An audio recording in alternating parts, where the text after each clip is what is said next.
हम आत्मिक स्टेज में जब टिकते हैं तब हम ब्राह्मण होते हैं।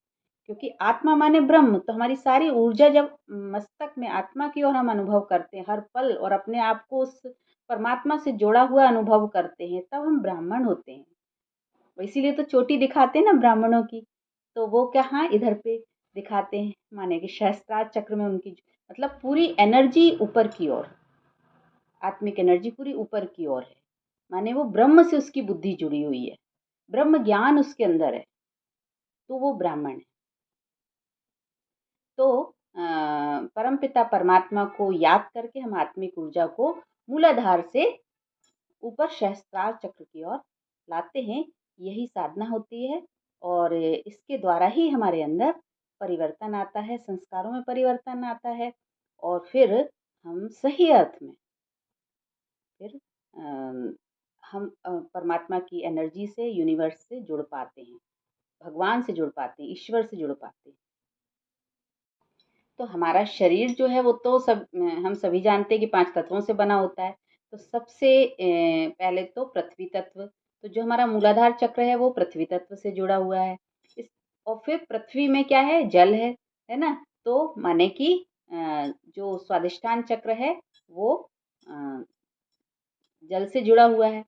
फिर थोड़ा और ऊपर जाएँगे तो फिर मणिपुर चक्र जो है वो किससे जुड़ा हुआ है? वो जुड़ा हुआ है अग्नि से, पाचन क्रिया जहाँ होती है। और फिर हृदय चक्र, तो हृदय चक्र जुड़ा हुआ है किससे? हृदय चक्र जुड़ा हुआ है वायु से, है ना? और फिर उसके बाद विशुद्धि चक्र, तो विशुद्धि चक्र जुड़ा हुआ है किससे? आकाश तत्व से। तो इस तरीके से ये 5 तत्व जो हैं, पृथ्वी के प्रकृति के 5 तत्व जो हैं, उससे ये हमारा शरीर बना हुआ है।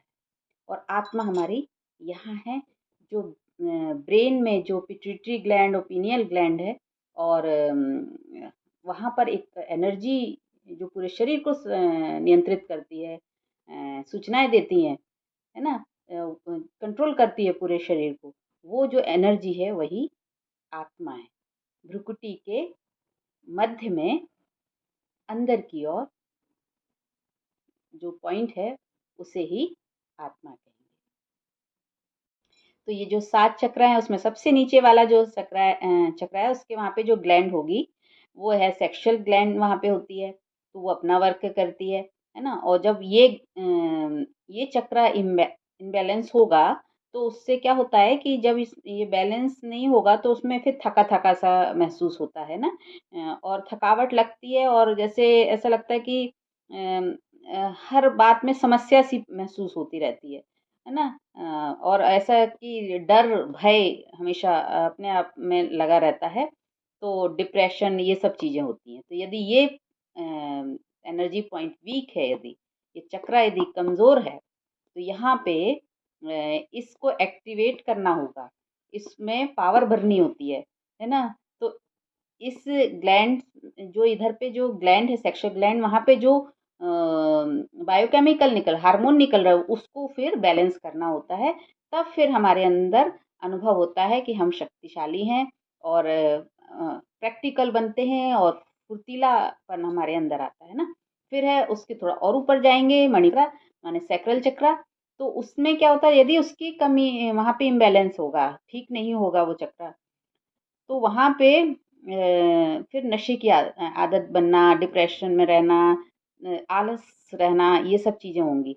तो उसको जब एक्टिव कर लेंगे तो फिर काम करने का एक जुनून होगा, कुछ अच्छा करने का जुनून होगा, नाम बनाने का जुनून होगा, कुछ है ना, आगे बढ़ने का जुनून होता है फिर। तो हमारी जो एनर्जी है उसको ही तो परिवर्तन करना, तो जो नेगेटिव एनर्जी है उसको जब हम परमात्मा को याद करते हैं तो वो पॉज़िटिव हो जाती है। तो हमारे अंदर यही जो एनर्जी है ये चेंज होने लगती है। ऊपर जो चक्र है, सोलार चक्र जिसे मणिपुर चक्र भी कहेंगे, तो उससे क्या यदि वो थोड़ा-सा गड़बड़ होता है, तो फिर क्या होता है कि हम मेंटल और इमोशनल इम्बैलेंस होता है। माने कि मानसिक कहते हैं ना थोड़ा-सा कमज़ोर महसूस करते हैं, है ना? और हर समय दुखी-दुखी सा अनुभव करते हैं। इसलिए देखा होगा जब दुःख होता है तो पेट में कुछ गुड़मुड़ होना शुरू हो जाता है ना? तो लेकिन जब इसको हम ठीक कर लेते हैं योग साधना से, तो फिर हमारे अंदर मतलब अच्छा काम करने की भावना जब आती है तो फिर मान सम्मान भी प्राप्त होता है हमें, प्रतिष्ठा भी मिलती है हमें, यश मिलता है ना? ऐसे ही हार्ट चक्र है, वो भी यदि इम्बैलेंस होगा तो हम सबसे नफ़रत घृणा भाव होगा, है ना? क्रोध होगा। लेकिन अगर हमने उसको भी परमात्मा योग साधना से याद से उसको ठीक कर लिया, परमात्मा की याद से उसको ठीक कर लिया योग के द्वारा, ध्यान के द्वारा, तो फिर क्या होगा, उससे फिर हम दूसरों को एक्सेप्ट करने की हमारे अंदर भावना आ जाएगी और उसको जब हमने बैलेंस कर लिया तो फिर हमारे अंदर क्या हो जाएगा, सेल्फ लव, सेल्फ रिस्पेक्ट बढ़ेगा। लेकिन यदि वो इम्बैलेंस हुआ, तो फिर क्या होगा? शक करना और ये सब होता है ना? तो यही बातें हैं। इसी तरीके से ये थ्रोट चक्र है माने विशुद्धि चक्र, यदि ये गड़बड़ है तो फिर क्या होता है, मतलब एक अंदर से शरीर में ऐसी कमज़ोरी सी लगेगी, है ना? और ऐसा कि कहीं मन नहीं लगेगा, नेगेटिविटी सी लगेगी इस तरीके से। लेकिन फिर अगर इसको हमने बैलेंस कर लिया तो फिर हमारे अंदर क्रिएटिविटी भी बढ़ती है, गायन, भजन ये सब करना इसकी प्रतिभा क्षमता बढ़ती है हमारे अंदर और ज्ञान में मन लगना शुरू हो जाता है, अच्छी-अच्छी बातों में हमारा मन लगना शुरू हो जाता है। और फिर ऊपर मस्तक की ओर जाएँगे तो आज्ञा चक्र है, तो वो यदि इम्बैलेंस है तो सिर दर्द होता रहेगा और ये नींद आना ये सब चीज़ें होंगी। लेकिन यदि वो बैलेंस हो गया, तो फिर उस क्योंकि हमने परमात्मा को याद किया, योग साधना की, तो वो बैलेंस हो गया। तो फिर हमारे अंदर दैवी शक्तियाँ बढ़ने लगती हैं, टेलीपैथी, इंट्यूशन ये सारी पावर हमारे अंदर आने लगती है ना? और वहाँ पे जो ग्लैंड है वो सही वर्क करना शुरू कर देते हैं। अच्छा वहाँ पे कौन-सी ग्लैंड है? पीनियल ग्लैंड है और जो क्राउन चक्र है माने कि सहस्त्रार चक्र सबसे ऊपर इधर कपाल में, तो वो अगर इम्बैलेंस होगा तो क्या होगा, कोई उत्साह उमंग नहीं होगा। लेकिन अगर वो हमने परमात्मा को याद करके ठीक कर लिया, तो फिर हमें ईश्वर की अनुभूति होगी, शिवत्व की अनुभूति होगी, क्योंकि शिव निराकार परमपिता परमात्मा है और हम आत्मा भी अपने आप को निराकार अनुभव करते हैं जब, तो हमारा कनेक्शन उस परमात्मा से, उस यूनिवर्सल पावर से, एनर्जी से हो जाता है कनेक्शन।